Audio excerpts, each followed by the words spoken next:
All right, Tom. You get to choose between me doing this in the normal voice or me doing this in the evil voice. The evil ember voice. You want me to do it in this voice? All right. War. War never changes. The Romans waged war to gather slaves and wealth. Spain built an empire from its lust for gold and territory. Hitler shaped a battered Germany into an economic superpower. But war never changes. In the 21st century, war was still waged over resources that could be acquired. Only this time, the spoils of war were also its weapons. Petroleum and uranium. For these resources, China would invade Alaska. The U.S. would annex Canada, and the European Commonwealth would dissolve into quarreling, bickering nation-states bent on controlling the last remaining resources on Earth. In 2077, the storm of World War had come again. In 2 brief hours, most of the planet was reduced to cinders. And from the ashes of nuclear devastation, a new civilization would struggle to arise. Vault dwellers, couriers, chosen ones, lone wanderers, and soul survivors alike. Revel these words. Cue the music.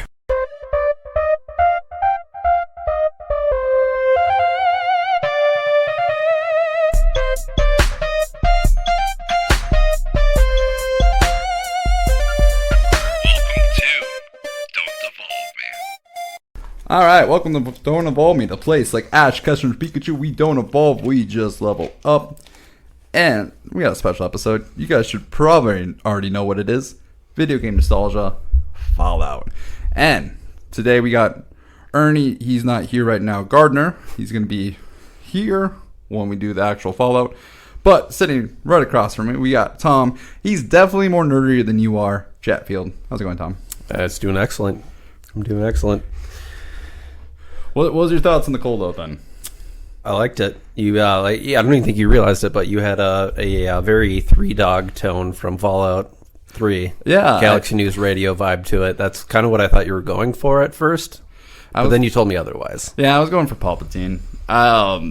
Originally, I was just trying to do my best Ron Perlman, and I wasn't having fun with it. I wasn't enjoying it, and I kept doing the noise. I had the headphones in, and I kept hearing it, and I just hate it, and I couldn't, probably because I was chewing gum right beforehand, as you can see the gum's right next to me. Mm-hmm. Could be with the saliva and stuff. I don't know. But then I just said, F it, I'm going to have fun with it. I did like my evil Palpatine senator voice, emperor voice, and it just clicked. Oh, it worked. I liked it. So how have you been? Good.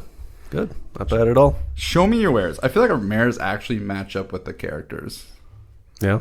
Yeah, not necessarily in the sense of like IP, but more of a spiritual connection. Sure. So you want to you want to tell the audience what you were wearing? Yeah, I decided to go all out today. I got my Deadpool tank. It's a rainbow unicorn flying, and then he's cutting it in half with a katana. I see it. Classic. Then I got some Pikachu socks. I saw the Pikachu socks. I could not find my D&D socks. I got some new ones for my birthday. Ooh. And I could not find the matching pair. When was your birthday? July 6th, so it was about a month. Yeah. About a month I don't even know ago. if I've seen you since then. No, wait, I have. Yeah, we saw each other Yeah. for our 40K game. Yeah. Our learning should game. we announce the news? Yeah, let's do it. All right. We got news. Not big news, but it's news. Thanks to Tom Chatfield here for getting the thing. The thing. Oh, so yeah, you want me to explain it a little bit? Afterwards, after I announce it. I'm being slow and I don't know. I don't know what I'm doing here. Insight. Anyway, here's the thing. We, Don't Evolve Me, have inherited a Warhammer 40k army. Yes, you did. We are the Necrons. Mm-hmm. We are, I think the official name we're going with is the Wheatello Dynasty. Yep. Which doesn't make sense from the original origin, what we were going for. But I like saying Wheatellos. Yeah. So, yeah, side note, Ro made a little comment when I was showing them, and they're like, yeah, they look exactly like Metallo from Superman. That was the thing is, I thought it immediately when I was reading about it. I'm like, these guys look like Metallo. Mm-hmm. Because Metallo has a kryptonite. I don't think it's kryptonite heart. He has kryptonite in his body that keeps him alive. Very much kind of like Tony Stark in the arc reactor. Mm-hmm. And he is a huge foe for Superman just because like he opens up his metal suit, boom, there's the kryptonite heart. He is weak. Metallo is a huge, like, he's the villain that could beat Superman. Mm-hmm. And so these Necrons, they just have they have the green in the middle, and then they have green, it seems, on their bodies. Yeah, they have like just like a eerie green iridescent glow that comes from like within their soul. And then there's like the Superman animated series. There is like one episode where Metallo is like a full robot, and that's who he looked like. Yep. So before I could even say anything or make the reference, I didn't even know if anyone would get the reference. Ro, which I'm very impressed by, was like, these guys look like Metallo. I'm like, yeah. So originally we were going to call them the wannabe Metallos. But I'm like, I didn't know if that was shitting on the source material at all. Wasn't grimdark enough. Wasn't good. And then Ro was just like, let's just call them Wheatellos. I'm like, well, it doesn't quite work with the name. It gets a little lost in translation what we're going for. But I like saying Wheatellos. Mm-hmm. The Wheatellos. Oh. Wheatellos. Wheat whoop, wheat whoop. Beep boop beep. Yeah, so I came across a army that was almost $1,000 retail that a friend of the club's was he's moving to Boston for grad school, and he just did not have the space to move or store things when he got there because he's just getting some tiny little apartments. Yeah. So basically we were in a parking lot going through all of his stuff, and I kind of was like, hey, I got at least 3 or 4 guys that are interested in 40K, but I don't know if I can convince them to spend $500 into it. Yeah. And so he's like, you know what? I can't take it with me. It's yours. So, yeah, we got an entire Necron army that will need a little bit of loving to get back into tabletop-ready shape, but it's looking like we got a Don't Evolve Me Warhammer 40K army now. Yeah. I'm excited for it. You want to explain the Necrons a little bit? Or I guess like my understanding of the Necrons from what I read is that it's an army that kind of predates humans, and their whole goal is to eradicate life. Yeah, so without going super, super deep into it, the Necrons, and this is before humanity, this is like 65 million years ago, there was a thing called the War in Heavens, and there was the Necron tier and the old ones. And the old ones were like the progenitor race that basically made all life, basically seeded the entire universe. Long story short, the Necrons made a deal with these evil star gods, and their whole goal is that they wanted immortality like the old ones. And so they made a deal with the Satan, and Satan basically tricked all of them to go into these machines that literally sucked their souls out and turned them into living metal, like undead creatures. So think of like, they look like metal skeletons. Yeah, they're metal. Think of the Terminators. Anytime that they show them in the future, when the Resistance is fighting them, like the Terminators, like when they don't have the skin on them. Yeah, it's almost exactly what they look like.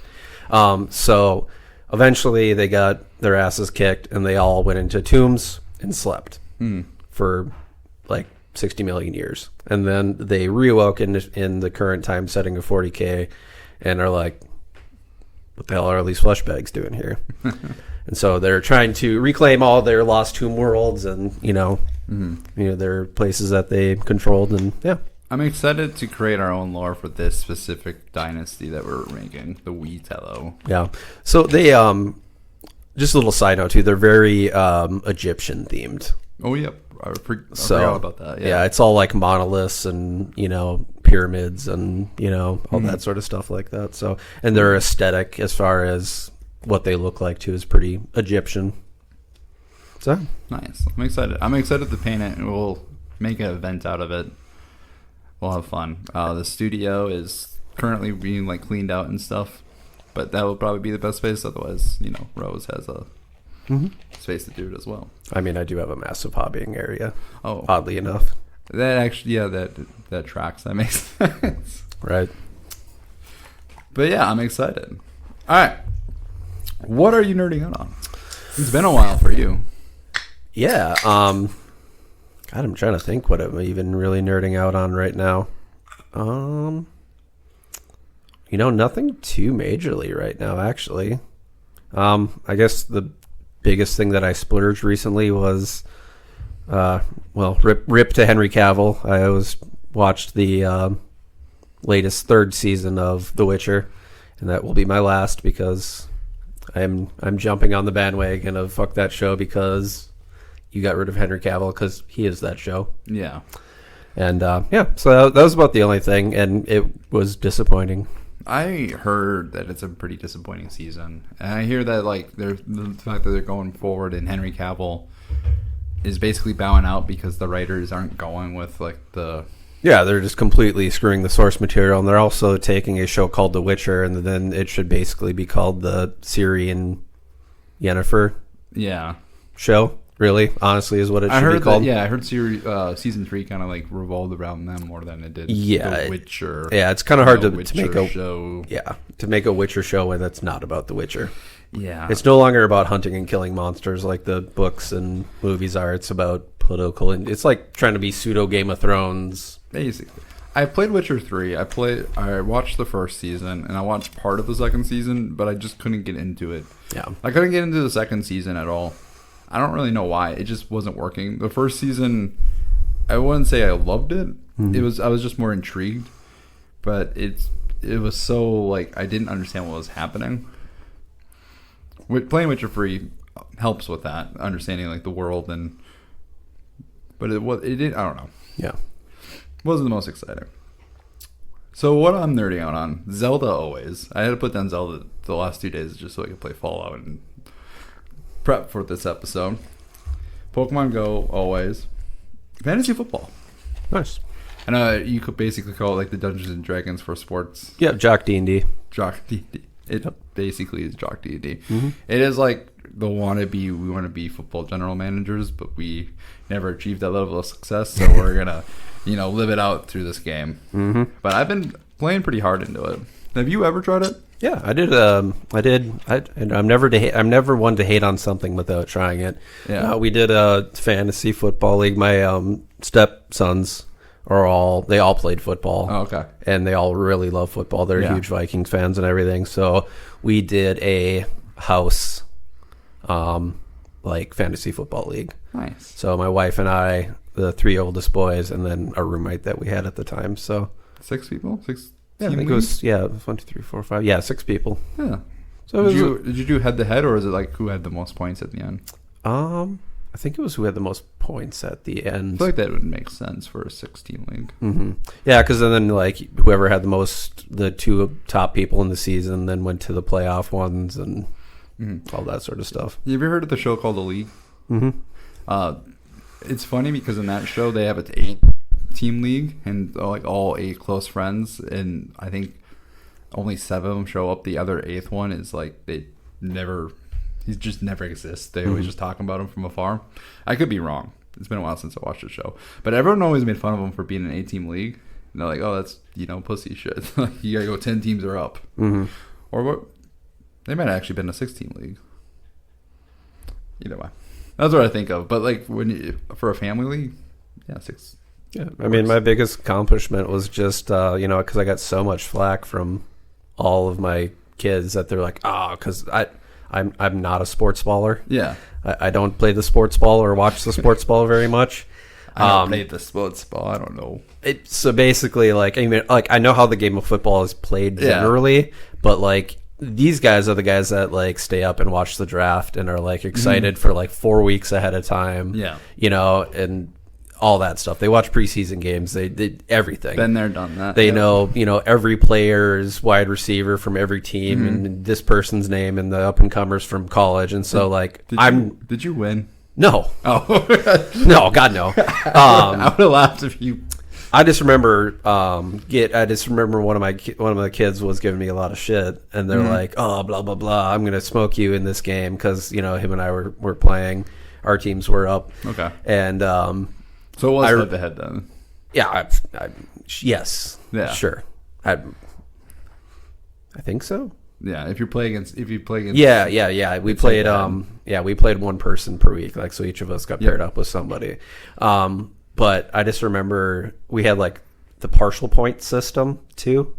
So it wasn't like you got partial points for certain things. So you could get 1.3 points for certain things. Mm-hmm. And I remember that I beat him by 0.3 of a point. And he was so salty. And he's just and I rubbed it in so hard. I'm just oh yeah, I am the best sports ball player ever. That's awesome. And they all gave me grief for taking Tom Brady as my quarterback. When was this? 3 or 4 years ago. He was. Okay. I think it was his last year with the. Oh, okay. Yep. Last year with the Patriots, I think. Yeah. And I actually had quite a few Patriots. I think I had Sony Michel. He retired this year. Did he? Yeah. I had him. I had Brady, and I had one other guy who I can't remember, but pretty sure he's younger than us, and he retired. That'd be nice. The only thing that I liked about Brady, Belichick just gave him the boot or whatever, you're too old, and then he's just you know what, here's my middle finger, and then I'm going to go to this team and win in the Super Bowl the year after you get rid of me because I'm too old. I'm not a huge Tom Brady fan, but I did enjoy that aspect of it where he just went to another team. I was like, haha, show you, old man. Mm-hmm. All right. Fallout is another thing I've been obviously nerding out on. I was playing Fallout 4. Yep, just the intro. It was on the TV when I walked in. Yeah, just for appearances. I didn't do shit. But I watched a lot of lore videos because I realized that with Fallout, I played the games, loved the atmosphere of it, but the actual lore, I learned a lot in the last 2 days when we decided to do this episode. So I'm excited to share my lore. All right, time for a news quickie. It's time for a news quickie. Oh yeah.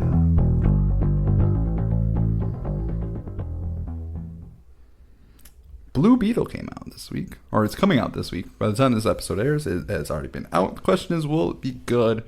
All the reviews I've heard so far is it's okay. Yeah, that's the DC, basically Ant-Man kind of looking. Ant-Man looking. I wouldn't say Ant-Man. Blue Beetle is more. I'm trying to think of a good Marvel counterpart. I don't know if there is one. Is it like? It seemed to me like an Iron Man Ant-Man mix. He's like Ant-Man. He's more of a Iron Man, Spider-Man like character. Okay. That's how I describe him. A Latina Spider-Man in an Iron Man suit. Okay. He's younger. He's more comedic. Not as comedic as Peter Parker, but he's more comedic. But his suit is similar to Iron Man from Infinity War. Okay. Obi-Wan is pitching ideas for season 2 for Obi-Wan Kenobi. Don't know why the show is continuing. I wanted it. It wasn't good. Mm-hmm. It was borderline good, but it wasn't an amazing oh yeah.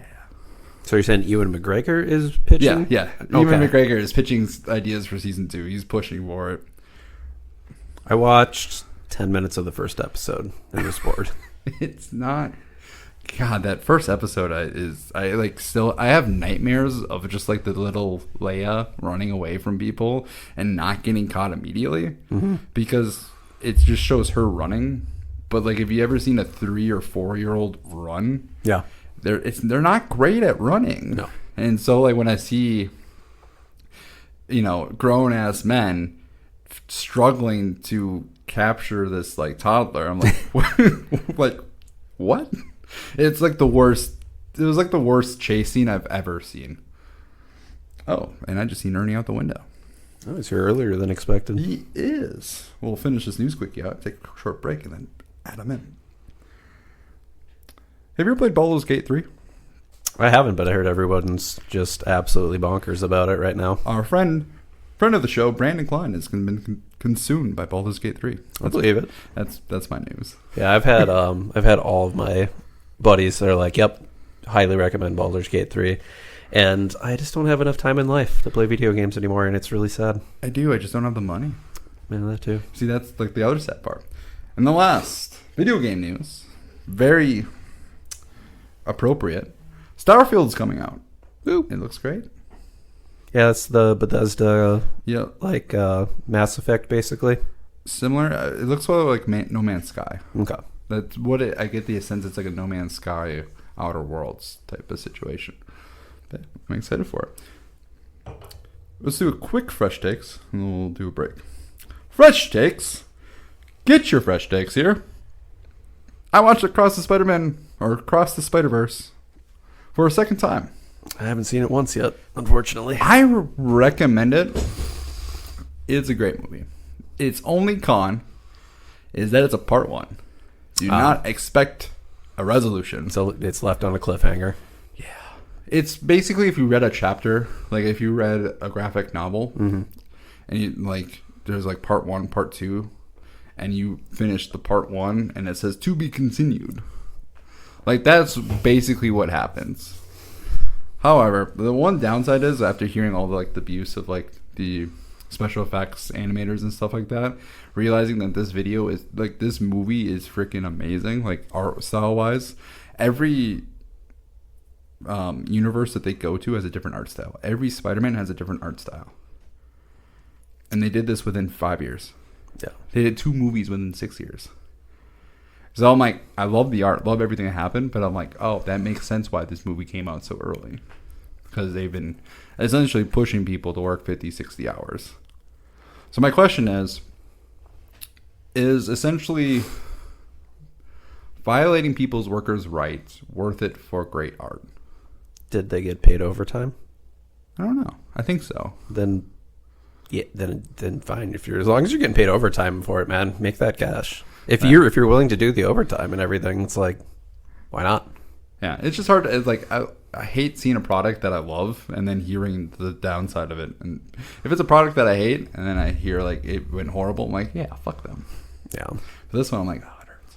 All right, we're gonna take a short break. Then we're actually getting into Fallout.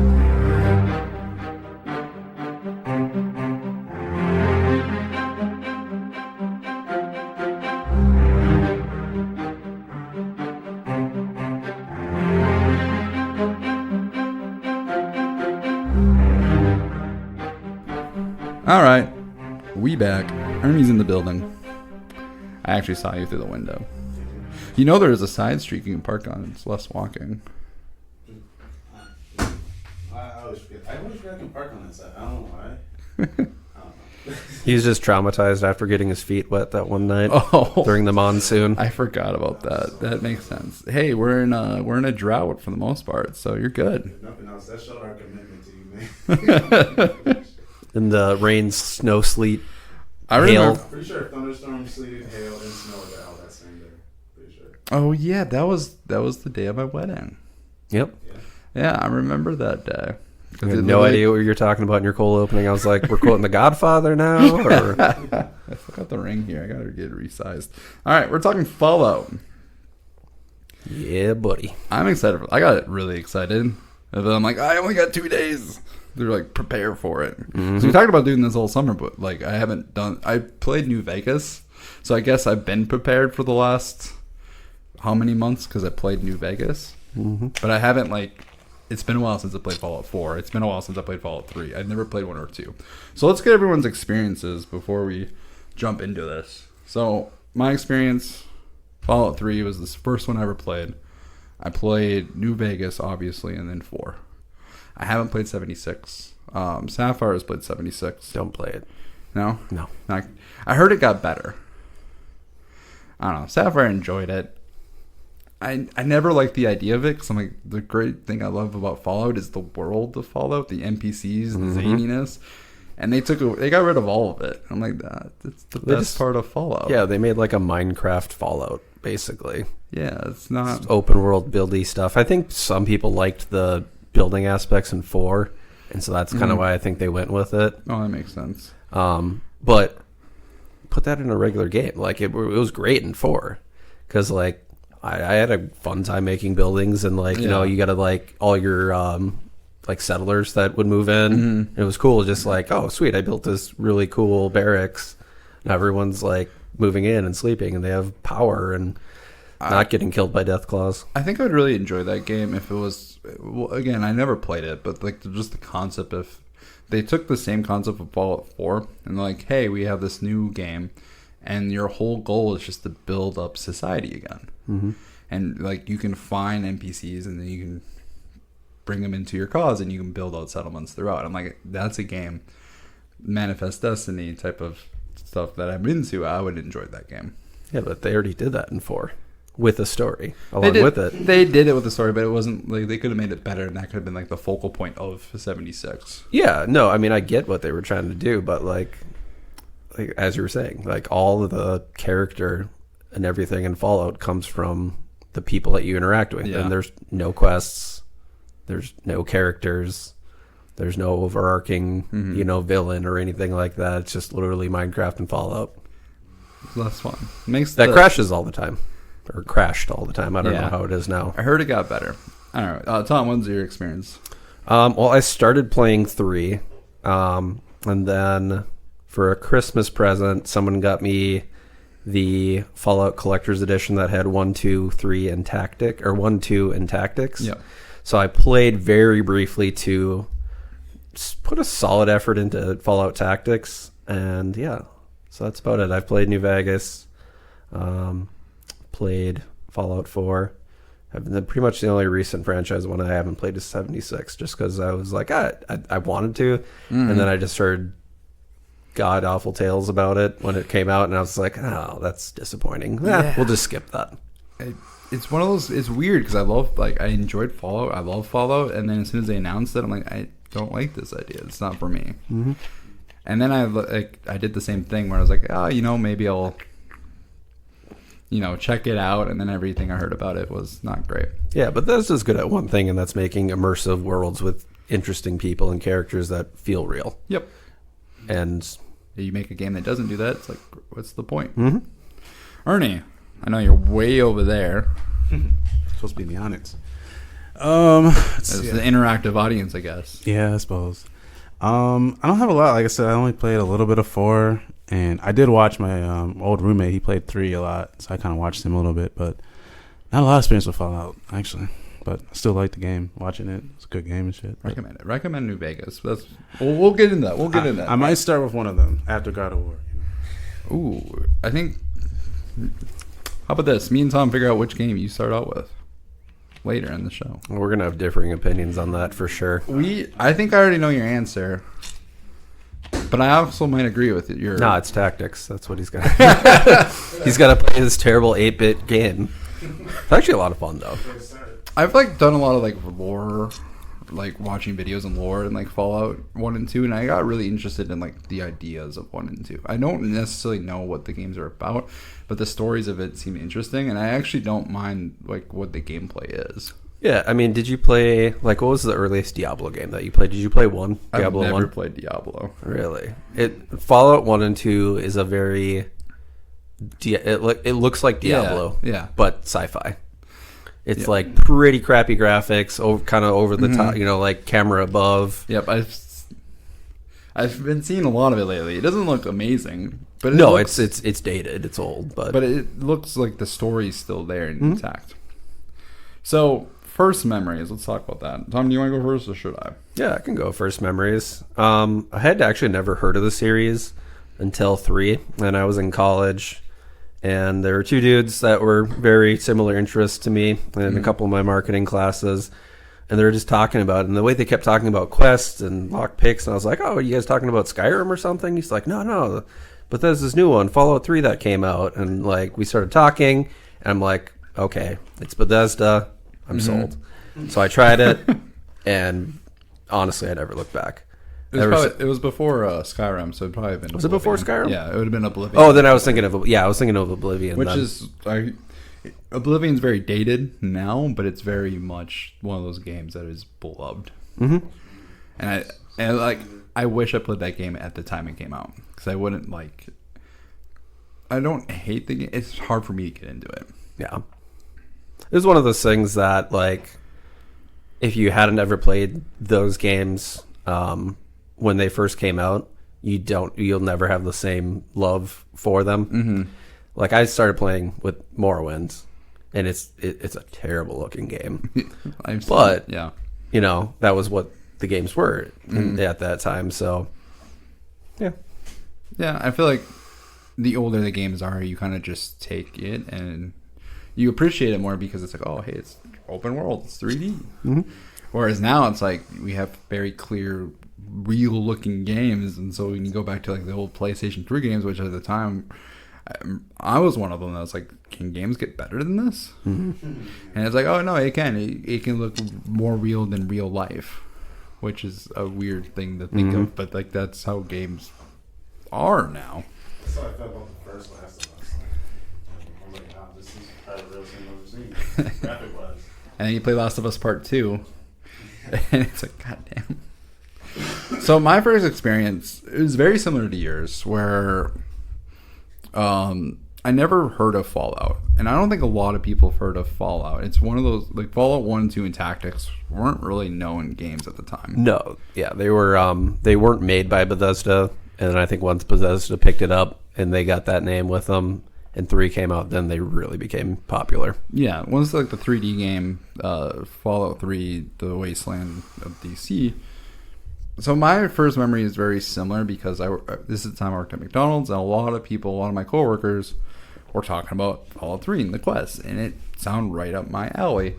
And like, it's sci-fi, it's post-nuclear, it's apocalyptic, and so my first experience was the Lone Wanderer, being in the vault, and then just getting my ass kicked as soon as I got out of the vault, and kind of not liking it, because it's like, oh, this world is hostile, which, no shit. Yep, nuclear apocalyptic wasteland. Yeah, and I'm not one of those like hardcore gamers where like, oh, I love the challenge. Like, I enjoy the challenge, but I'm not like addicted to it. I like to explore the world, and Fallout 3 was harsh.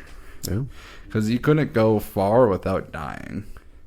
And I remember those games being so difficult at the time. Like, now I can play it, and it's weird, because I think I was a better video game player then. But now when I play those games, I've kind of like learned how to play Fallout, learned how to play Skyrim, and it's not as challenging now when I play Fallout. I think it's because they dumbed games down. That could be it. They really made, like, I've talked about this before, like the UI for Morrowind compared to Skyrim is insane. That there was no heads up display. You didn't just follow the blip on your map across it and figure out where it was. Like, you had to like read the journal and read the book, and they would give you like step-by-step instructions on how to get to a place. So like, yeah, we probably were better gamers then, but I think the games have gotten easier. I would agree with that. I will say Fallout 4 is a lot easier than Fallout 3 and New Vegas. Oh, yeah. But I also think the gameplay for Fallout 4 is so much better. Yeah, there's a lot of cool stuff that they added to it that, like, if they had that technology, and capabilities for 3, like, I'd like to see 3 or New Vegas remade with all that, all those, like, quality of life, cool things that they added into Fallout 4. Like, just the fact that you don't need VATS to survive, and like in 3 and 4, 3 in New Vegas, VATS is important. You remember the VATS, Ernie? Or was it, like, you needed the VATS to survive, and my first couple playthroughs, 3 in New Vegas, I heavily relied on it. Whereas 4, you don't really need the VATS as much. You could just do it off the hip, or aim and shoot. It's a lot better of a shooting system. I will say New Vegas is, like, I was playing New Vegas on the laptop here at the PC. A lot easier with a mouse. Yeah. The controller is difficult, mouse is easy. So yeah, that was my first memory. Once I got good at the game, I liked it a lot more. Yeah. Because at first I hated losing, I hated dying, I hated like not being able to go to the grocery store right next to the vault and then not being able to survive it. But once I got in, learned how to do it more, learned how to survive, and then I started really enjoying the game. And then I played New Vegas, and I love New Vegas. I'm going to ask the question of what the best game is. My answer is already New Vegas. Yeah. Simply because the world is hospitable, but the thing I like about it the most is there's a lot of settlements in New Vegas. It's one of those worlds that wasn't touched by the Great War, and we'll talk more about it later in the episode. But I enjoyed that aspect, going town to town and building the reputations of everybody, which is probably why I like New Vegas. So I remember that game. That was probably the game I played the most. And then Fallout 4, I literally bought a PS4 just so I can play Fallout. I had a PC that could play it at the time, but I wasn't much of a PC gamer, but I had the PC. But I bought a PlayStation 4 simply because I wanted to play Fallout 4 because it came out and I need it. Bought it, played it, loved it. Don't like the sole survivor story of finding his baby. Mm-hmm. I love stories that's here, I'm just gonna plop you in this world. You're not important. You're not anything, and you become that. Rather than you are Dragonborn. You will save the day, or you must find your son, or you must go find your dad. So, favorite memories. What's one aspect of either of these games that you remember, Tom? I remember a ton of it, but my favorite memories were the houses that you could get in 3. So, just the fact that you could customize, and then I'm one of those weird collectors in games like that. So there's certain things that I collect all of. And one of the things that my collections was Nuka-Cola. Because you could get your pristine Nuka-Cola machine as one of your upgrades to your house, and then you could put regular Nuka-Cola inside of it, and then get ice cold Nuka-Cola. And I never drank a single bottle of Nuka-Cola, but they had all these benefits. But literally, I just would end up at the end of a playthrough having 1,500 ice cold Nuka-Colas inside my vending machine, and 300 quantum, Nuka-Colas and all this stuff. And I'm just oh. But yeah, no, and then it was cool because you could just drop something on the ground, and you could hit your right one of your right sticks, and then you'd pick it up, and then you could drag it, and you could squeeze it into a shelf or something like that. Mm-hmm. So I had whole kitchen tables of all the named weapons, and cool. I really just enjoyed I went into it okay, this is my character's house. What would I do? Okay, I'm the lone wanderer. Everyone wants to kill me. I would stash maxed out 9mm pistols next to my bedside, and then put a magazine clip next to it just to make it look cool. Because you sleep with a gun under your bed. Then I literally would go it's like that scene in The Punisher where he's fighting the Russian, and he just keeps hitting the secret booby trap things, and guns pop out from under the table. Yeah, I put combat knives randomly in the toilet and stuff like that, just whatever. And then I collected all of the books, the skill books, and then I had a bookshelf that cool. I actually went and sorted. And then, just random crap that I collected in the wasteland. I would pick up, it wouldn't matter if I had something that was worth a 2,000 caps. Mm-hmm. If I found a garden gnome, I would dump the thing worth 2,000 caps and pick up that zero cap garden gnome and put it in my garden gnome collection. So you're a collector. I was a collector, yeah. And I actually really liked the role playing aspect of those games. Honestly, it just the lore was immersive, the world was immersive, and just those little things you could do, put shit in your house where you want it, was just really cool. I was never a collector, but I do hearing the stories or seeing the videos of people collecting just random items and just opening a house and just seeing all the random items that they collected. It's that's kind of impressive. Yeah, and then I in my refrigerator I collected purified water because I was okay, cool. So realistically I need water and food and stuff like that. So I would I had pantries stocked of I forget, like all the freeze-dried random foods that were in there. You know, like the Twinkies and, you know, the potato chips and everything that you found randomly. Then like my med bay was like stocked with every kind of chem and like 300, you know, stim packs. It's like, yep, I'm ready. I can support the whole town of Megaton out of my house. Speaking of Megaton, I had a question about Megaton. Did you blow it up? Well, I did every playthrough, so I did it once, but normally, no, I never blew up Megaton. I always blew up Megaton. Did you? At least like the playthrough, like main playthrough. Yeah, I blew it up. Yeah, I mean, like I said, I did both playthroughs. I like the good karma and bad karma. Yeah. So like, I basically did one playthrough where it was just entirely good karma. You know, be the golden boy of the wasteland, and the other one where I was the asshole of the wasteland. Yeah. So I mean, in that playthrough, yeah, I blew it up. That's actually the current playthrough that I have going on downstairs. I'm a character from a comic that's actually named after my daughter, Maven Moon. The villain of that story is like a demon, but like before he became a demon, he is this like British redhead, maybe Irish, I don't know, but he's just like this evil person. And I'm like, I'm gonna role play as that because I keep playing myself, and I'm too much of a good person. Exactly. And I'm like, I want to be an asshole who just not like the asshole who just like kills everything, which I love the Fallout. Basically, the I can't say it. Bethesda? Yeah. Like those games, I like the aspect where you can just go into a town and murder everybody and like the game will just adjust. Like, not because I'm like a psychopath killer who wants to do it, but just having the option where like it does affect your story and affect like, yeah, if you kill certain characters, you won't be able to play the game. But I like the fact that you can just do that. Or like after you're done with everything, you can do that. And I know people, like one of the first persons who told me about this game, that's what he did. He was, I'm going to murder everything. I just like that the game gives you that option. It's not as fun. I tried it once. I'm like, this is not as fun. I just save scum that. Like sometimes I'm bored. I'm like, all right, I'm going to murder everybody in Megaton, and I'll save before I do it and then just reload. Yeah, I've done that a few times. Or you just blow it up. Because even like a truly evil character, like, and you think about it, like, why would you, especially if there's nothing that you're going to gain out of it, yeah, why would you murder an entire settlement that you can get supplies from and continue your existence?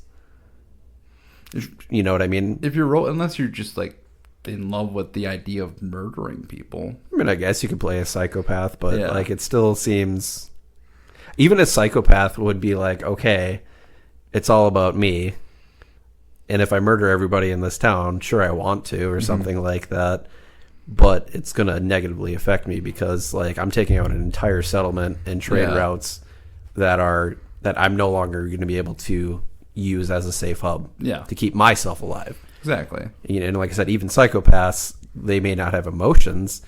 They don't care if everyone died, but they care about themselves enough and realize that, yeah, I can't do that without very negatively affecting me. Well, that's why I think the whole villains, I'm going to blow up the world aspect of it is like, it doesn't ever make sense because it doesn't benefit them.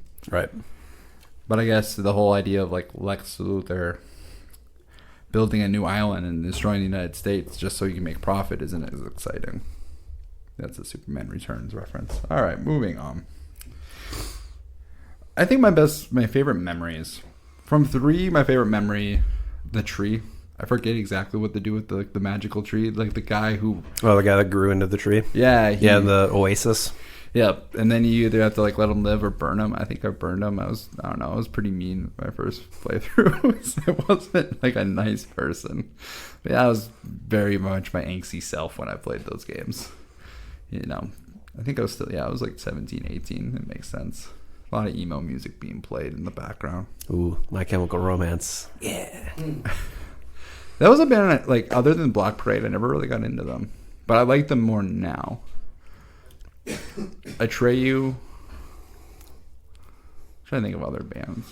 Under Oath, here and there. Yeah, I don't know. I never listened to, like, one emo band. Moving on. New Vegas, best memories. Ooh.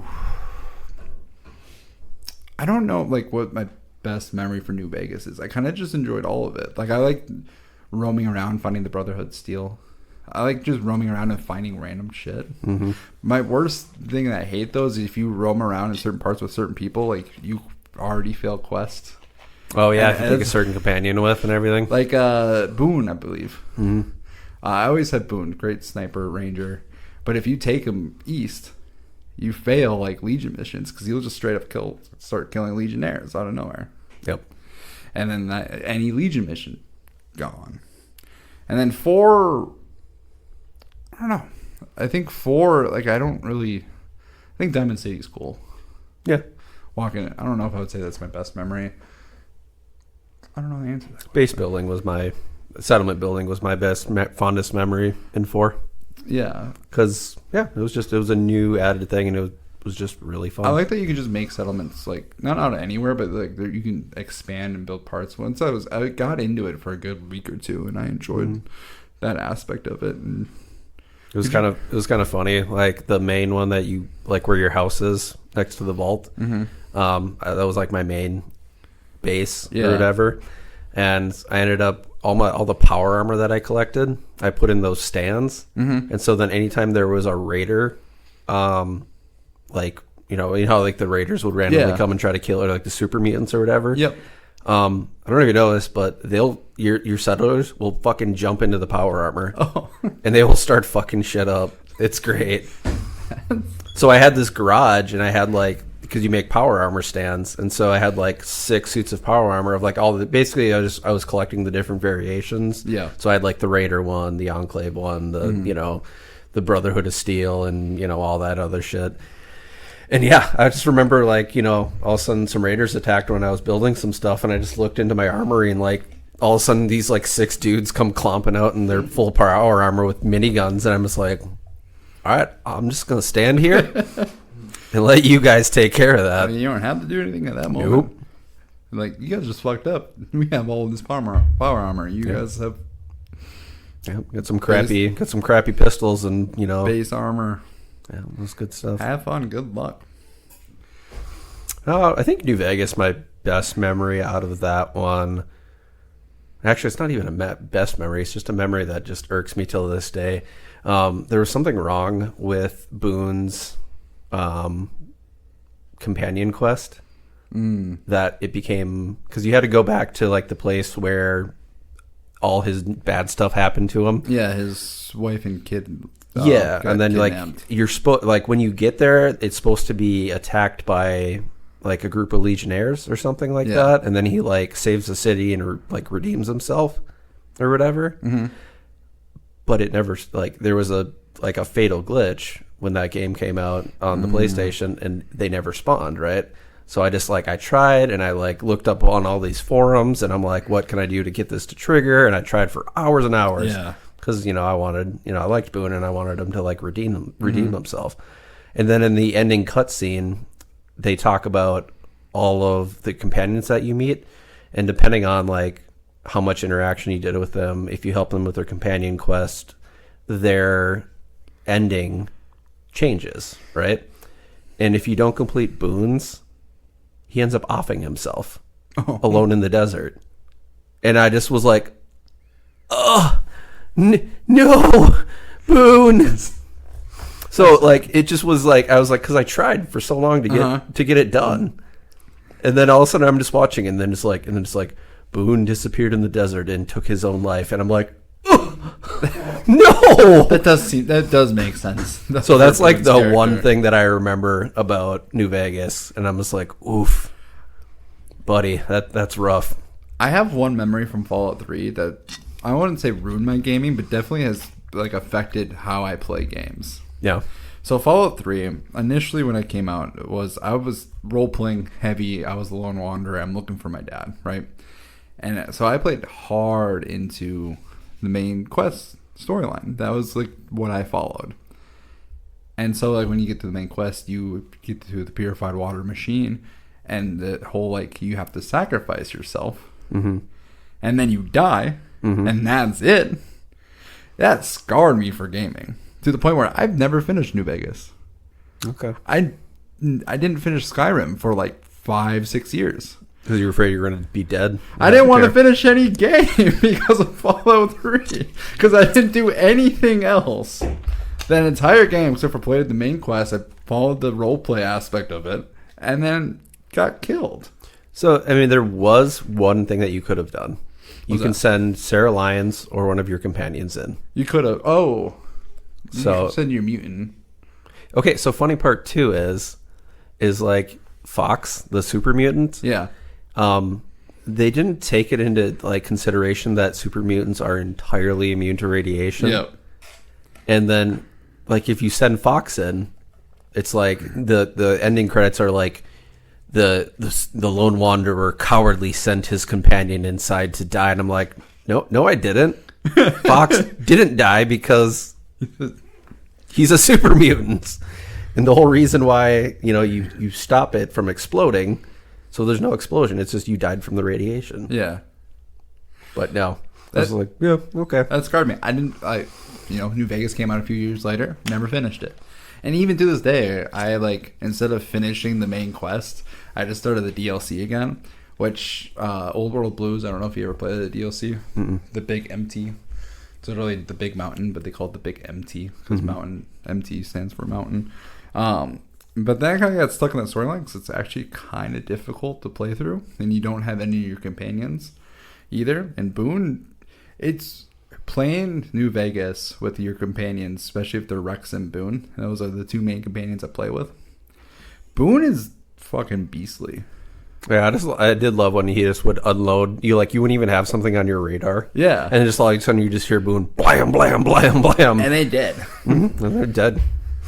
You give him the right weapon, he can take out a death claw pretty quickly. Yeah.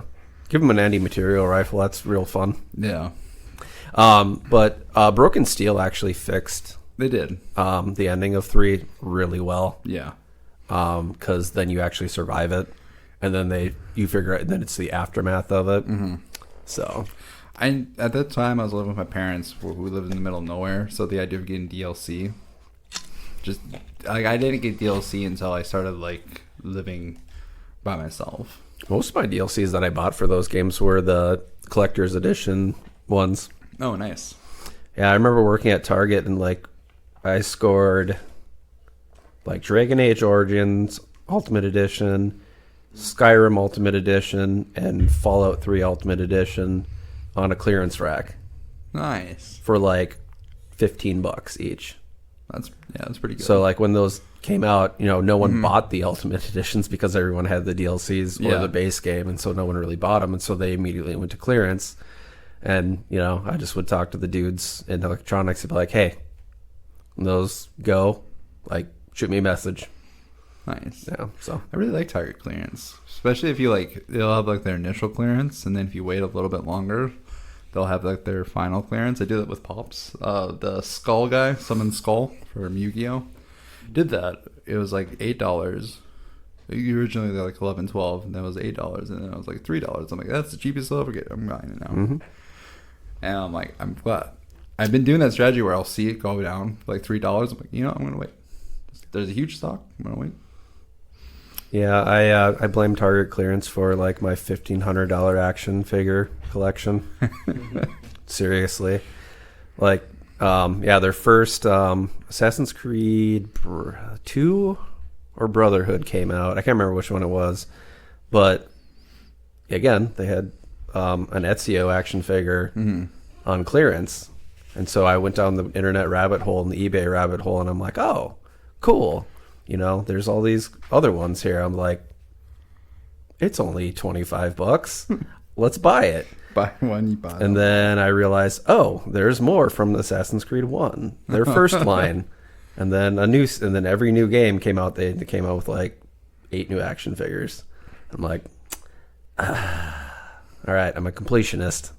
So then it morphed into a $1,500 plastic toy collection. I guess you can't just collect things like you do in Fallout. You actually have to pay for it. Yeah.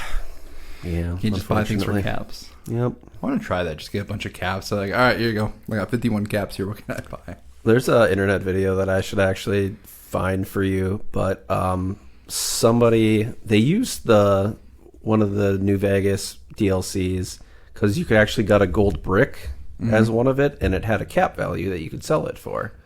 So they actually went and figured out through all this math, like, you know, the weight of a gold bar in US dollars, and then they figured out the cap to like dollar ratio. I can't remember what it is at all. I would just be blindly guessing if I said anything, but they used that metric and figured out like what the actual like currency would be in today's dollars. It was a pretty interesting video. I would want to figure that out. I'm intrigued by that. All right. So I got some fun questions. What's the most evil group in Fallout? I know when we first talked about this, you mentioned like who's evil, or NCR or Legion, when I was talking about New Vegas. But like in general, most evil group in Fallout. I think the Enclave. The Enclave? Yeah, the old world government that just really doesn't care anything about anybody. They just want to like maintain their power, like get things back to. They're like the Empire. Yeah, I got the Empire vibe. They're very much like racist in a way, but in like a sense of if you have any radioactive like activity at all, you're dead. Like you're not human to them. So I was doing a little bit of research. They're mostly, I know they're in 2. They're mostly in 3. Yeah, and then they make their appearance in 4. I forget.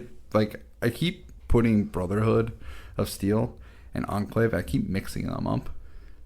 And so I'm trying to like separate, because my brain just immediately put them together as like the same faction, but they're not. Yeah, they're definitely separate factions. Because in Broken Steel, you play as the Brotherhood, fighting the Enclave. Yeah. Yeah, I mean, the Brotherhood is like a half a step not as evil as them. Yeah. They're all about the preservation of technology. Yeah.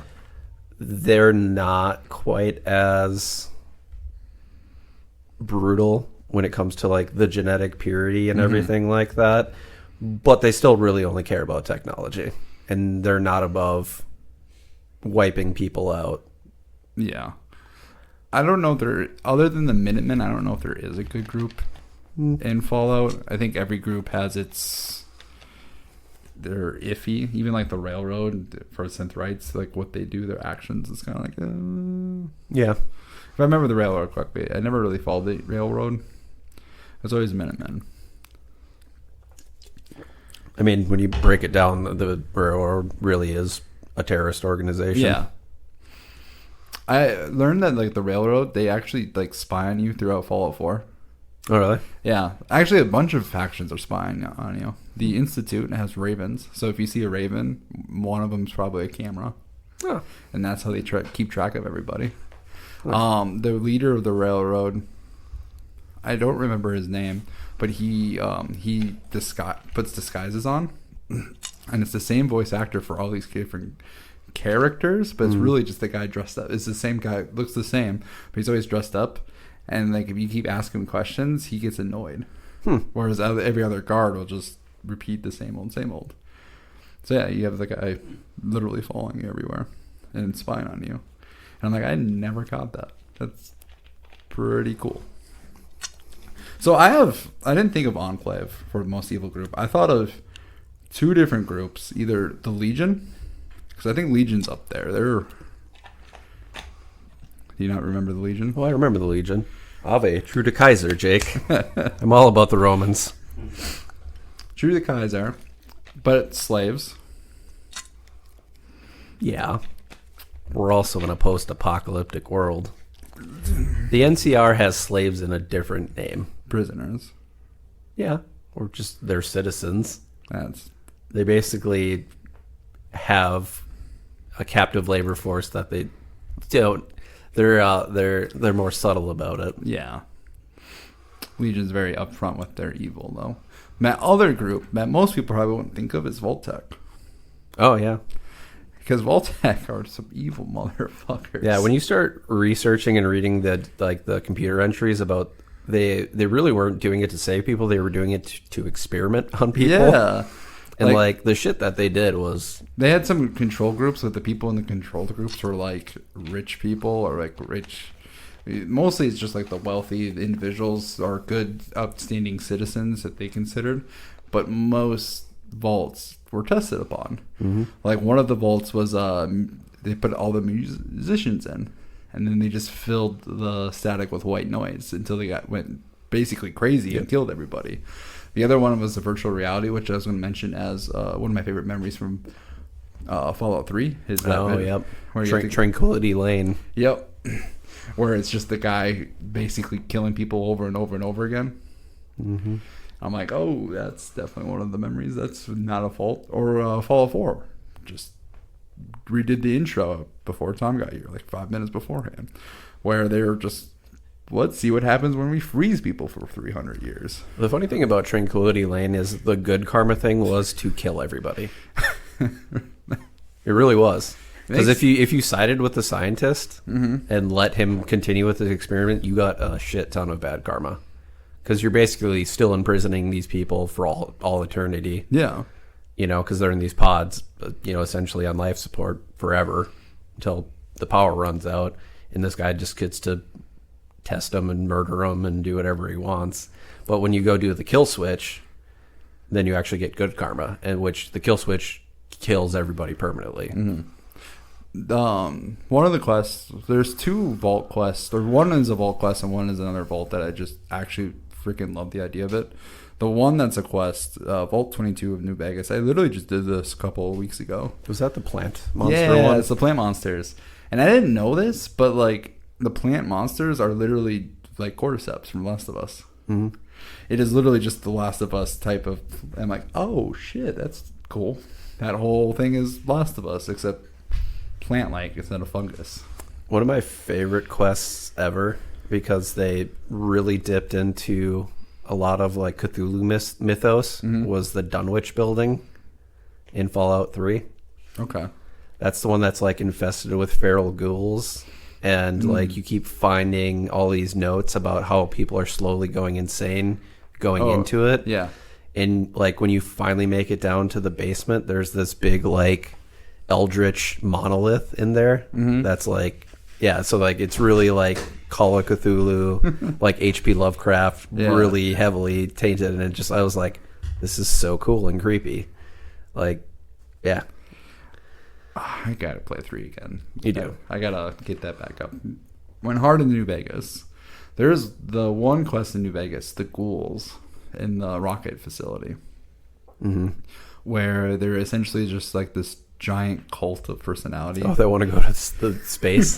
They want to go to space, and you can like rig the spaceship to like crash. Yep. In like different aspects, where you can leave it alone, you can make it crash, or you can make it blow up on the side. I like the idea, like there's a human there that thinks he's a ghoul and talks like a ghoul, but he's actually just a full-fledged human, and you're just like, what? Why haven't anyone told him? Like, oh, we tried to talk to Jason. Yeah. I mean, New Vegas definitely had its perks and everything like that. There were a lot of good, memorable moments. I think the New Vegas made the best use out of the Black Widow / Lady Killer perk. Because if you were a female and you got the Black Widow perk, when you go and finally confront Benny to get isn't it like a poker chip or something that you need? Yeah, you need the chip. It's a chip that like activates the army. Yeah. Instead of like going through all that and like having to like fight them and like do all this stuff, you literally just have a Black Widow option where it fades to black, you bang them, and then you fucking off them off screen, and you can just grab the poker chip. Like in front of the Legionnaire or in front of Kaiser? No, it's when you find him in New Vegas. And he's in New Vegas. And in his casino. And you find him in his casino. Gotcha. And you're supposed to get the chip from him. Yeah. But yeah, like instead of like either convincing him or paying him or doing whatever you have to do, you just literally like, it cuts to black, and then you just hear, and Benny's dead, laying on a bed. And you're like, I see what you implied just happened here. Sweet. So try it sometime. I should make an evil playthrough with like a female character and do that with Benny. Yep. You just got to get the Black Widow perk. I never knew this about Benny, that he's actually voiced by Matthew Perry. Yep. Did not know that, and it was really cool when I learned, like, oh, hey, I remember that character. Out of all let's not talk games, but let's talk main characters, what's in your opinion the best main character? So you have the Lone Wanderer. Lone Wanderer. Yeah. He's up there. I think I just like the Courier, just for the aspect of like, you are nobody. I mean, really, the Lone Wanderer really is kind of nobody too. Yeah, but like the Courier, you can kind of make up your own story and go with it. Whereas like the Lone Wanderer, you grew up in a vault. Even though technically you didn't grow up in a vault, you came to the vault later on, if I remember that correctly. But you still have to like find your dad. Mm-hmm.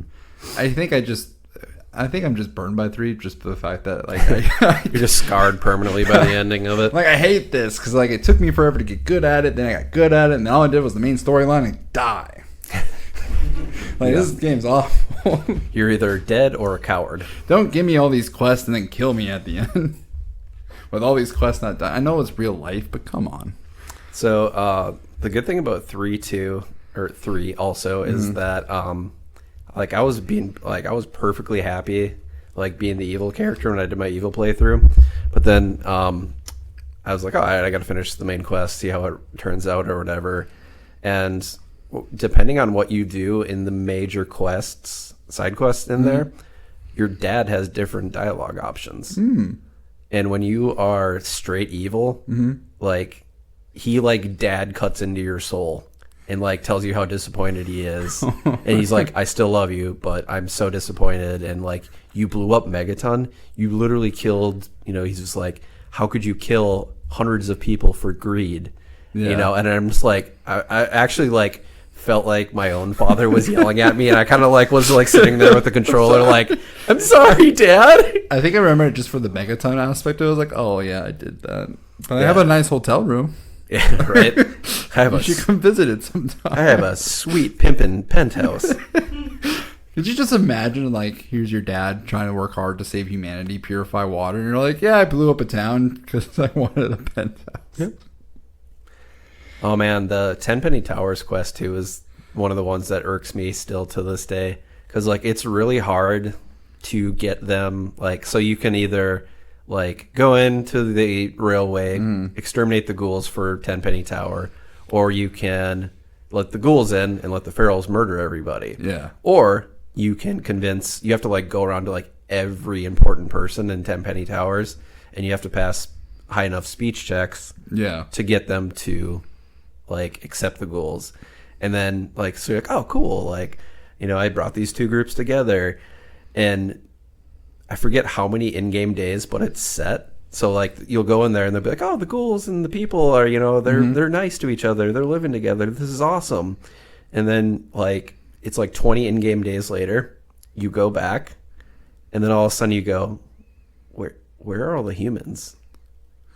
And you're like, what the fuck? And so, like, I was like, okay, so I start looking around at all the buildings and everything like that, and all the rooms in there, and you go into the basement where it's connected to the subway where you're supposed to let the feral ghouls in, and there's a pile of every dead resident, every dead human resident, just in a mound in the bottom of this, and you're just like, what the shit? So, like, even if you do, like, the really good, kind thing, the ghouls still go and murder everybody, which is kind of scumbaggy. A little bit, yeah. You go through that whole effort, and they just... And, like, when you talk to the people, they, like, you, like, legitimately convince them, like, there's still people and everything like that. And, like, so all the residents were actually, like, swayed by your comments and everything and your actions.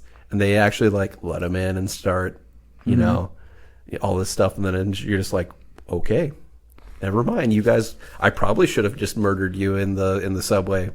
You guys are kind of douchebags. I think that's what I did. Yeah. And I'm happy. It made me feel good now. Yeah. My choice to kill ghouls, because I know what the alternative ending would be. They would have just murdered the humans anyway. Yep.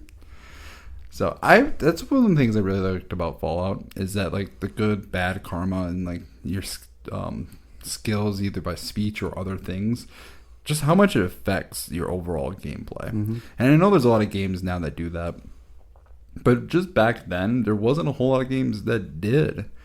And it was just, I love just playing a game and seeing what happens. And I think that's one of the reasons why I really enjoyed Fallout to begin with. There's all these zany characters, these zany areas of the apocalypse, and it was just fun to, like, figure out how to fix a problem and the amount of options and ways to do so. And that's like one of the things I like about New Vegas. It's fun to just like have that high enough charisma, and I always try to get the high charisma, the high speech, simply because I wanted to be able to talk people into things. Otherwise, you have to either lockpick, sneak away around. It's really nice to just like skip half. Like you can like skip missions simply just by like the way you speak. Being a smooth criminal. Exactly. Do you remember speaking of zany characters? Do you remember Dukov in Fallout 3? So he was there was one guy in the Ghoul City that he was looking for 3 keys to get into this like place, and so it was Dukov, Tenpenny, and then this ghoul. And he wanted you to go and kill these people or whatever. But then you could talk to him and like figure out like that this guy was actually a scumbag or whatever the ghoul was. But Dukov, he was in a place in DC called Dukov's Place, and you walk in and he just got the opening thing you see is the pool table, and it's littered with probably 150 beer bottles and like chems and stims and everything like that. And then you walk further in, and it's just like this like fuck pad, and he's got these like 4 scantily clad prods, and you're like, I think I remember that. And he's like Russian, right? And so you're like, well, you just like one of the options is like, what is this place? And he just goes, yes, this is Dukov's place. It's here for partying, fighting, fucking, and farting. And you're just like, the fuck is this guy? And you say something to him like you're a pervert, or you're like, what the fuck is this, or whatever. Where are their clothes? And he calls you clown shoes the entire time. That's what he calls you. And just watch your mouth, clown shoes. And he's just a super memorable character.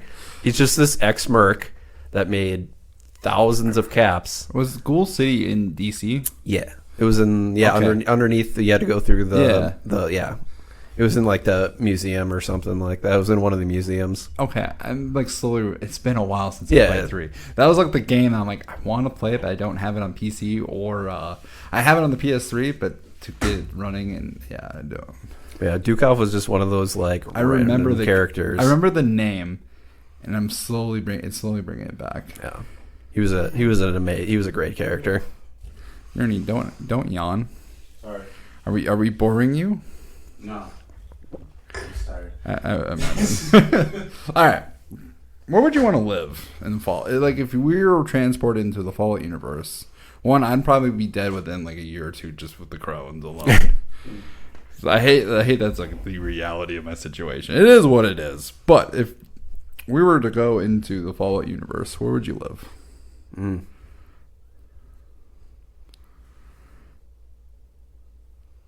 Definitely not the pit.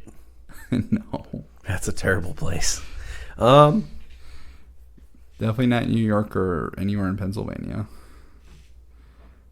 I mean, Boston's not terrible in 4. No, Boston is weirdly beautiful. New Vegas, I mean, New Vegas probably, if I could live in New Vegas and have a lot of money, obviously live in New Vegas. Oh, yeah. Because, I mean, that's... Lucky 38. If you're second resident, you just, convince the courier, if that's the canon, to move in. I did the wild card one. I was like, I'm taking over this bitch. Yeah. I'm gonna cheat and just stick with Minnesota. Yeah. No, I mean, I guess they've never actually touched like most of the rest of the country. Well, it's not clear exactly what nuclear bombs. So I did a lot of research today on the Great War itself. It only lasted 2 hours, as stated in the monologue. They don't know who shot first. Obviously, it's Han, but he's not in this universe. Yep, definitely Han. The story goes that China was like, the rumor was it was a Saturday morning, October, I think 23rd of 2077. It was like 9:15 Eastern time. I only know this because I just looked this up because I want to get this right for the show. And China, they had an airplane in the Bering Strait. When you're pretty sure the Bering Strait is Alaska? Yep. Alaska, Russia? Yeah. But they had subs in the Atlantic Ocean near New York. And they had like all but one nuclear bomb went off. And it hit initially Pennsylvania. I don't know where in Pennsylvania. I don't think it's Pittsburgh or Philadelphia, but it was in Pennsylvania. And New York. If you remember in Fallout 4, that's when the newscast, hey, this bomb's dropped. 5 to 7 minutes later, Boston, D.C. got hit. And Los Angeles got hit. I think San Diego gets hit. San Francisco gets hit. But they don't, and I know Texas and Chicago both got hit. But they don't really go into detail of like who else got hit. China definitely got hit, and other countries did too. And then there was a nuclear explosion in the Middle East because the resource war, the Great Resource War between Europe, which is itself was a whole country, going against the Middle East. There is this rumor, though, that Vault-Tec was actually the ones that launched the first nuke. And that's actually, there was a scraped Fallout movie in 2019 where Vault-Tec was going to be the ones who started it first. But it also doesn't make sense because Vault-Tec is all about, like, you know, using the fear to make money to experiment on people. Right, yeah, because how are they going to make money if they actually start a nuclear war? Yeah, they wouldn't have money. Like, their insurance, they don't want bad things to actually happen. They want people to pay for the fear of it not it actually happening. So it doesn't make sense. Well, it could make sense in one aspect. Like, maybe they thought they had more control or something like that. Maybe they had spies or something. Yeah. And they're like, okay, we're gonna launch a nuke, but it's gonna be an isolated incident. But then everything unraveled. So you know what I mean? Like, if they had the money and the means to launch a nuke, but make it not that devastating, but devastating enough. Yeah, they launched the first one, apparently. That's the rumor. They launched the first one. But you get what I'm saying, though? Like, maybe that was their plan, like, to do a very small scale, you know, nuclear strike on some relatively unpopulated area, but then all the governments just panicked and blew everybody up. Literally launched everything they had. Yep, push the big red button. So I don't know if you guys ever seen this site. There is a thing called a nuke map. Okay. The actual site is not called Nuke Map, but if you Google Nuke Map, you can look it up. And it's a site that will tell you if a nuclear bomb went on in a certain location, if you'd be safe or not, depending on where you are located at the time of the bomb.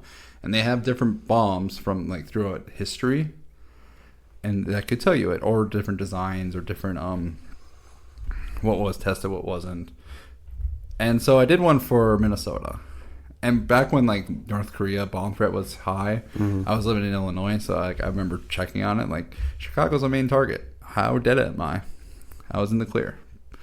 Bloomington Normal is pretty far away from Chicago, even though everyone here kept asking me how Chicago was. I was getting really annoyed about that. Ernie here is from Chicago. Where are you from exactly? The suburb? Oh, no. I'm from Southside Chicago. Southside? Like Chicago? Born and raised Chicago. No suburb, just Chicago. From these streets. But it matters though for like Chicagoans. I learned that like if you are from like Schaumburg or somewhere or Aurora and you say you're from Chicago, like people who are actually from Chicago, they get mad. Yes. So I did this for Minneapolis, and I learned if the biggest bomb ever designed by Russia, if that were to go off in Minneapolis, we're in St. Cloud. If like it went off right now in Minneapolis, we would only be a mile away from the blast field, like from any effects. As in the prison that's located by us is in that field. That's how close it is. It's literally a mile away. You guys on the other side of town, you at least would be like 10 miles away. That's the biggest bomb, though. So, like, are we talking about actual destructive force or fallout? Oh, fallout, like 30-degree burns. Okay. Like, anyone, like, glass would shatter. Like we would be a mile out, according to the site. And it also depends, like if a nuclear bomb went off, exactly where in the city. It was very south of Minneapolis, where like the set bomb would go off. I'm like, oh, that's wonderful to know. But this is design. The biggest bomb that was ever tested in the mankind. We're like 30-ish, 40 miles out. Oh, okay. It doesn't sound fun though. Leave it to Russia to make the biggest nuclear bomb in the world. Yeah, I mean, It sounds like a very Russian thing to do. yeah. I keep thinking about Russia throughout this whole thing. I'm like, this possibility is quite there. Yeah. Comrade, we must make bigger bomb than U.S., yes? All right. What group would you join? I think I already kind of answered this. Tom, what group would you join?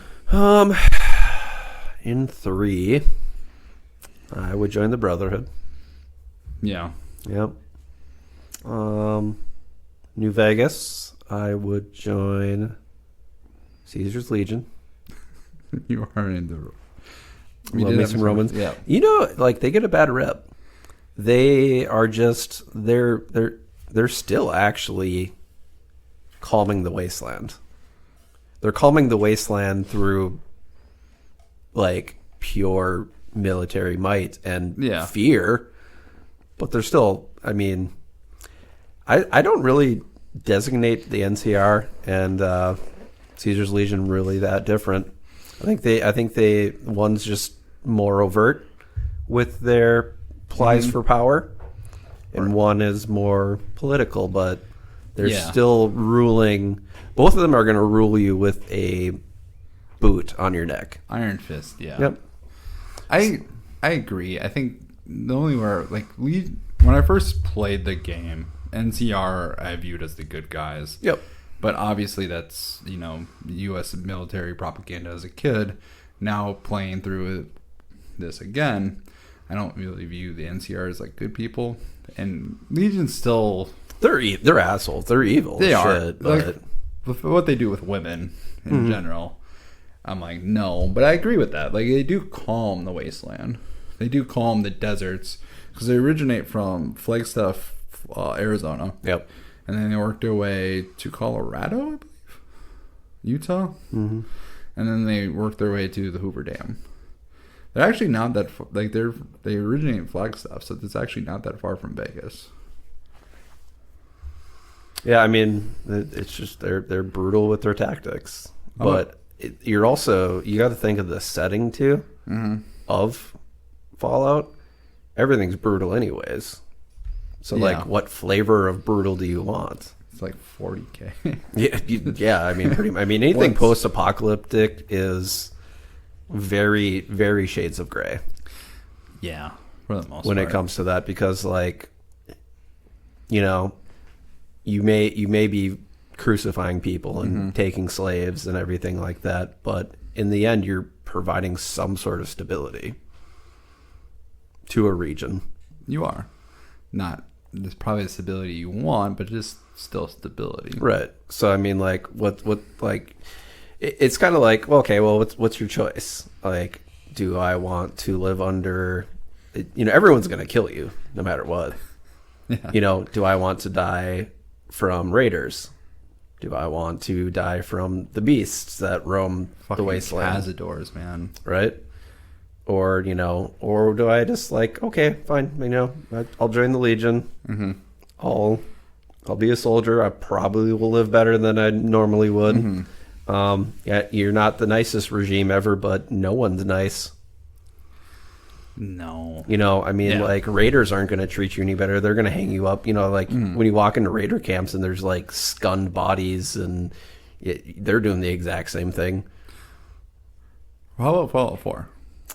Oh. I feel like there's only, like, for me, there's only, like, one real answer that I would, like, for a group I would join, other than, like, a town.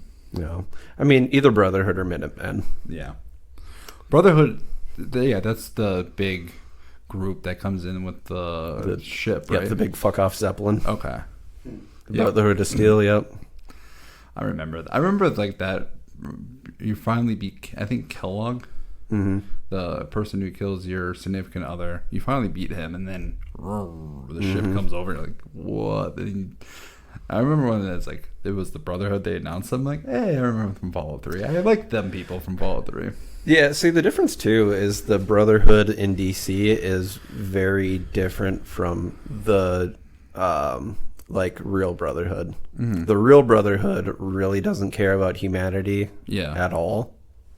For the most part, they care solely about technology. Yeah, it's like a religion of sorts, right? Yeah, kind of.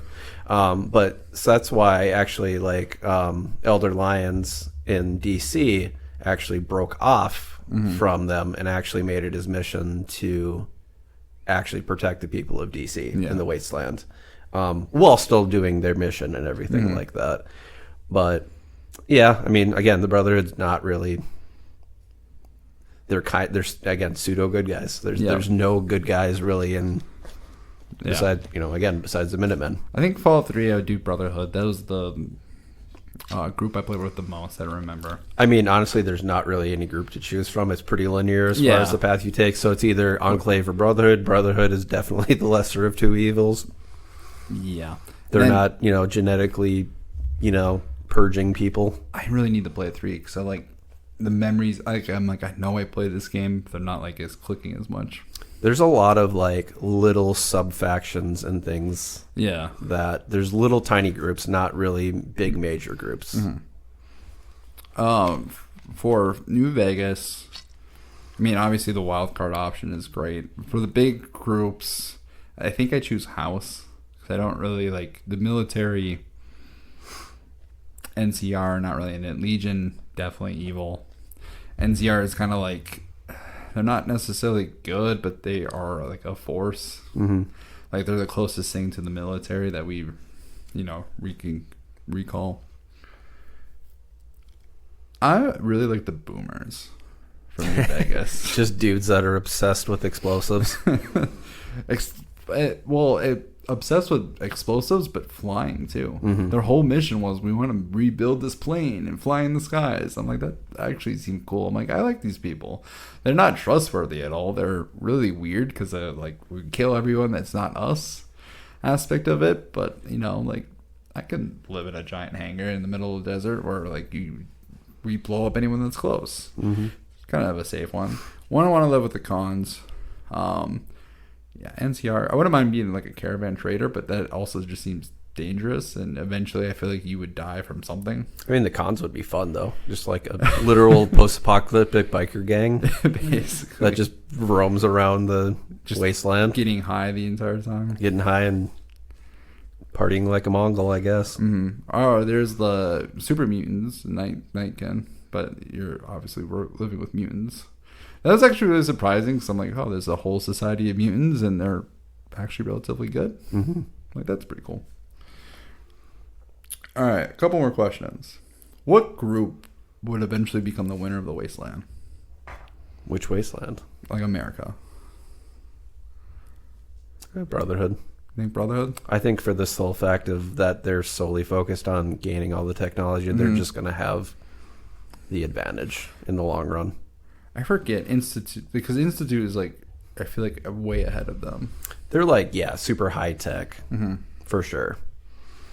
What do you think about synths? The idea of synths and that aspect of it? Because 4 kind of went off its own little path a little bit with adding a voice to the protagonist, which at first I didn't hate, but I don't love now after playing it. Mostly because, like, when you play New Vegas or 3, you have your own internal voice.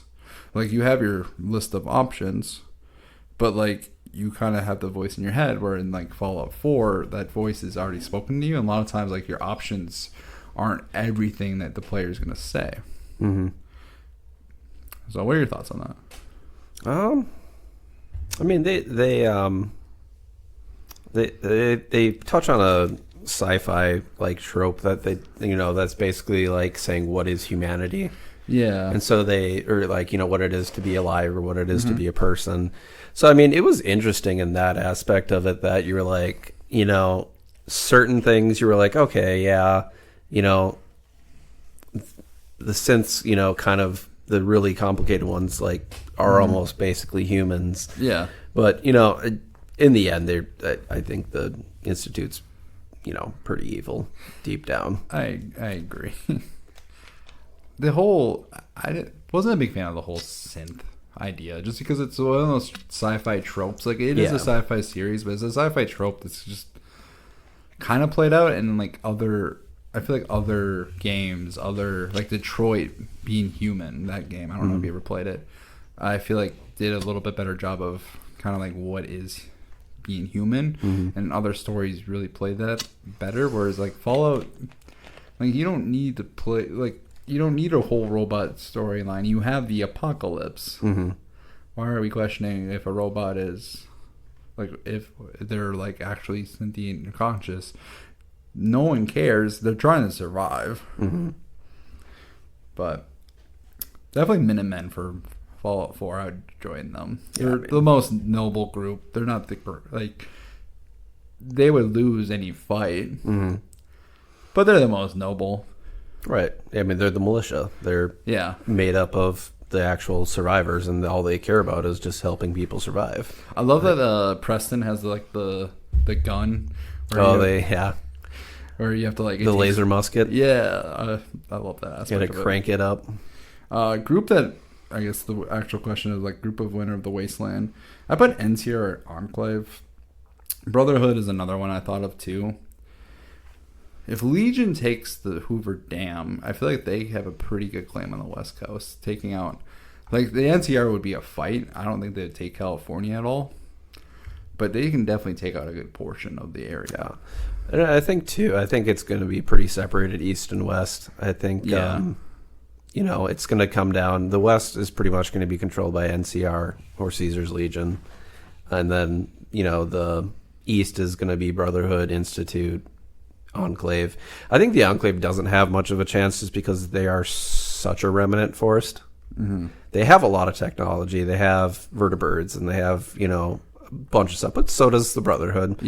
But the Enclave is so diminished and so small that they can flex a little bit, but they don't have enough military might or people just to flex the entire country. They could definitely control like a small area, like a state or something like that. Yeah, for sure. You know, even a couple states in the, you know, East Coast. But yeah, Enclave is just too small and too fractured in order to actually like control the entire country. I actually think no group could control the entire country. Who? No group would be able to control. I actually agree with that. After you were like the way you're speaking like East and West, we don't really know a whole lot in the middle. I'm like, the United States would be hard to like conquer the whole thing. It would be East or West, or it would just be several different groups controlling different states or areas. NCR definitely is going to control the West Coast. Legion, depending on what is canon, probably has the middle. I know there's the dogs in Denver. I don't quite know the history. I just know that there's that area. I know Salt Lake was completely just blown up. I don't know. So I don't know like what would be the best answer, like what group. I think Brotherhood might have the best chance. Institute, if they decide to actually conquer everything, has the best technology to do so. But I don't believe their intentions are to do so. They're pretty content just living in their giant ass underground vault. That's actually is very impressive. All right. Should we figure out what game Ernie should start with? Yeah, good. Did we talk favorite companions yet? No, that was actually, I was going to drop that one. Let's do that real quick. Favorite companions. Dog meat. Dog meat? I have dog meat listed. I mean, he's the best of boys. Oh, yeah. There's one other that competes with best of boys, though. Okay. Let's hear it. Rex. Who's Rex again? He is the... the cyber dog. He's the cyber dog. Oh, yeah. The king. Yep. He's the king's dog. From the Kings. Yep, I remember Rex. Yeah, he was New Vegas's dog meat. Yep. That's right. Otherwise, who did I roll with all the time? Boone for sure for New Vegas. I like Boone. He's probably the best. He's the best, one for sure. Yeah. I think 4. I think Piper and Nick Valentine was like the 2 I rolled with, other than Dogmeat. I don't remember any of them besides Preston.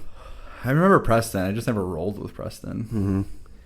Mm-hmm. In 3 there was a I forget what the hell his name was, but it was one of those floating robots, and like I forget, but yeah, he was just he was a like dismantled military robot. And he was like the only true neutral besides Dogmeat, because you can only have certain followers depending on your karma. Yeah. And then Sarah Lyons, right? I don't remember if you could have her as one. She was like Was she in not certain good? quests you could have her, but I know Fox. Yep. Fox was kind of like the automatic choice because he just had a freaking Gatling laser with infinite ammo. When I played my second playthrough for Fallout 3, once the whole like, hey, you died, like I decided to replay it. I actually found Fox, and he was like my main companion for that game. But there was one other companion I completely forget who it was. In 3? For my first playthrough. Was it Jericho? That sounds familiar. Yeah. He's the ex-raider lives in Megaton. That probably was Jericho. Yeah, he just like sounds like this chain smoking dude. Yeah. And he calls you like a goody two shoes if you have too high a karma and won't roll with you. He's like, honestly, man, if the Raiders like ever heard about me rolling with you, I'd never live it down. But yeah, he's literally at the bar just like chain smoking and drinking. I love how Fallout just has bars and drugs like everywhere. Like that's just like a theme of Fallout. But that makes sense. If your world is completely like annihilated, what do you do for fun? The best companion in 3 was Karen. Chiron. He was the ghoul. He was the only other like true neutral. You had to buy his contract from that. You had to buy his contract from a different ghoul in the bar, and like he didn't say anything to you. He just was literally like, "Yes, okay." Oh yeah. Was it like the Rivercraft on the? It was either that or the DC Ruins museum. Okay. But yeah, you had to buy his contract, and then the moment you bought his contract out, he walked up to his old boss, pulls out his shotgun, and blows his head off. Yeah, I remember. And just like, I hated that guy. And you're like, what? Why didn't you just do that earlier? He's like, because he was paying me. I mean, that makes sense. And they actually like model him too. He's supposed to be like almost 7 feet tall, because so he was just this massive dude. Yeah. But then he got turned into a ghoul, and so he just like, naturally became a bodyguard. Yeah, makes sense. I just remember him like not saying anything. Yeah, all of it. you'd ask him, like you'd tell him to do something, he'd just be like, "Yep, okay." And then just random. I remember just being like, "Wait, what the fuck? Why'd you blow him up?" Like it just was so random because you don't know anything about him. The mystery goes up, and then he shoots. It's like, oh, yeah. I'm gonna have to go look at the rest of the characters because I know I'm missing some. There was another evil one where it was the slavers in Paradise Falls. I'm gonna look it up. But yeah, there was a female companion that you could also buy her contract or whatever from the lead slaver. There's 8 companions. Let's see which ones I remember with like the actual picture. There's Butch, Tunnel Snake. Oh yeah, douchebag. Yep.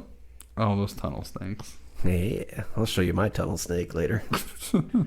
There's Sharon, Clover, Dogmeat, Fox, Jericho. Oh, I remember Jericho. Sergeant RL3. Yep, that's the robot. Yep. And then Star Paladin Cross. Oh yeah, that's right. You could get a paladin. So it wasn't lions, but yeah, it was. Yeah. That was the good karma one. You had to have good karma for Fox and Star Paladin Cross.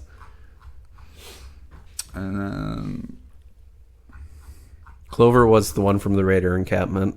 Yep. That was your evil one. Her and Jericho were the evil ones. Fox and Star Paladin were the good karma ones. Karen and I think the robot were your neutral ones. Oh, there's temporary companions. Bumble, Sherry, Shorty, Rory, Dr. Lee, Red, Sarah Lyons, Sticky, Sydney, and Paladin Haas. Yep. some of those names are familiar. I really gotta play 3 again. It was on sale a couple weeks ago for like on Steam for like $7, like all of it. Oh, I definitely would have bought that. I bought New Vegas for like the same deal, but I didn't see that 3 also had a deal too. Yes. Definitely better on computer, better on PC. Who did you say after Butch? Butch? You said Butch and then somebody else. Sharon. And then Clover. Clover. Who's Evil. Okay. And then Dog Meat. Fox, Jericho, Sergeant RL3, which is the robot, and Paladin Cross. Okay. Yep, that's all of them. All right. I do have one more question. I might as well just ask all the questions, and then we'll figure out which game Ernie's gonna play. Ernie, you got Steam? I feel like it's the best way to play. You probably could buy it on the. I bet you anything you can buy it off of like the PlayStation Store, Xbox Store, or something like that too. That's what I was thinking. You could. I'm sure it's. I could play for free on there actually because I got PlayStation Plus. But Yeah, you might be able to. I said if anything, you're paying $20 for any of those. I can look right there. If you have a decent laptop, you could also just buy it on Steam too. Really cheap on Steam. All right. Ernie's looking it up. One more question for Mr. Tom here. Vault Dweller or Wasteland Explorer? Which one would you rather be if you would have the choice during a nuclear fallout? Knowing everything you know about Fallout, everything you know about Vault Tech, take your chance on a Vault? Or do you... I know I'm not rich enough to not be in one of the test subject vaults. So if I made it in a vault, I'd be, one of those like people going insane from the white noise or turned into a plant monster. Oh, I completely forgot about the red and white one, or red and blue vault for New Vegas. Not a mission, but it's one place you explore and you slowly learn what happened to them. They divided the vault into 2 different vaults, and they had 2 different overseers.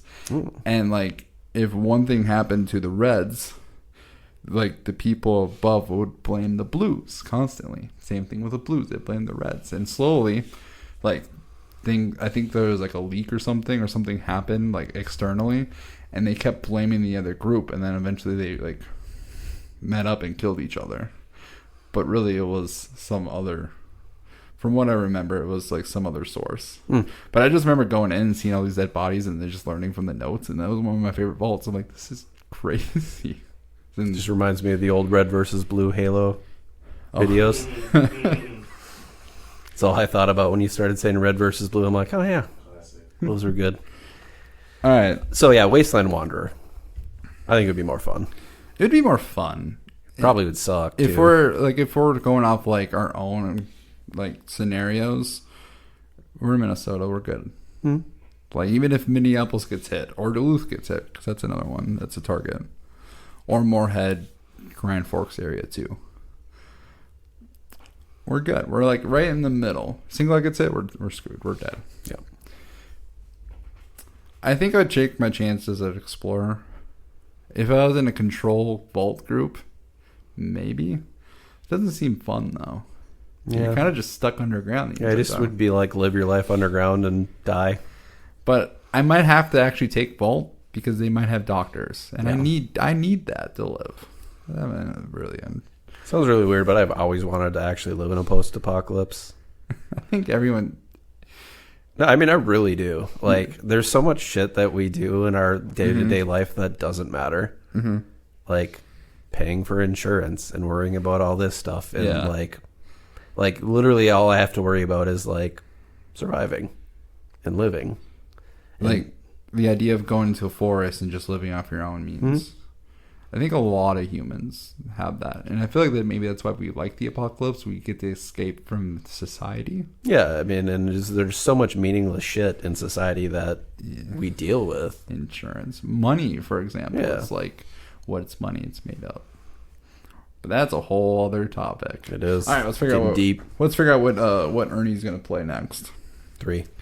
I already knew you were going to say a 3. Well, we didn't talk about our favorite ones, but 3 is definitely my favorite. I think the audience gathered that just by the fact that I knew everything about Fallout 3. And then what's my favorite? It's New Vegas. If my wife was here, it's 4.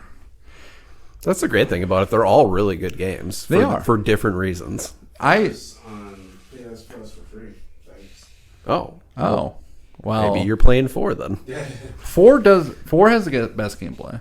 Oh, yeah. 4, More modern gameplay and everything. It's one of those games, it looks like it's the most gorgeous game out of all of them, except maybe 76. I don't even count 76 usually. Don't play the game first. Yep. Fallout 4 is the most beautiful. It's the best gameplay. It's the most modern, like you said.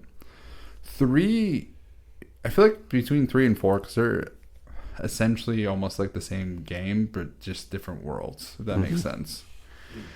3 is more, you get the vault experience, which I really like that intro. We didn't really talk about that intro. That intro is kind of cool. You get to pick your stats by taking a vault test. And you get, right? Yeah. Yep. Yeah, you have to take the GOAT. Yeah. Oh, yeah, the GOAT. That's what it's called. You have to take the GOAT test. So you can, you get a choice too to cheat, and then you get to pick your own stats at what you're good at, or you have to like go through and like answer like, how would you handle this situation? Somebody steals your apple. Do you punch the kid in the face? Do you go tell somebody? And then like depending on like what answers you give, then it like puts stats into certain things. Whereas New Vegas does something similar, but you don't take a test. You just answer questions from an old man, and then you kind of like change your stats using a machine. It doesn't really make sense in game, but it's kind of nice. And then in 4, you just pick your stats mostly. I think so. Yeah.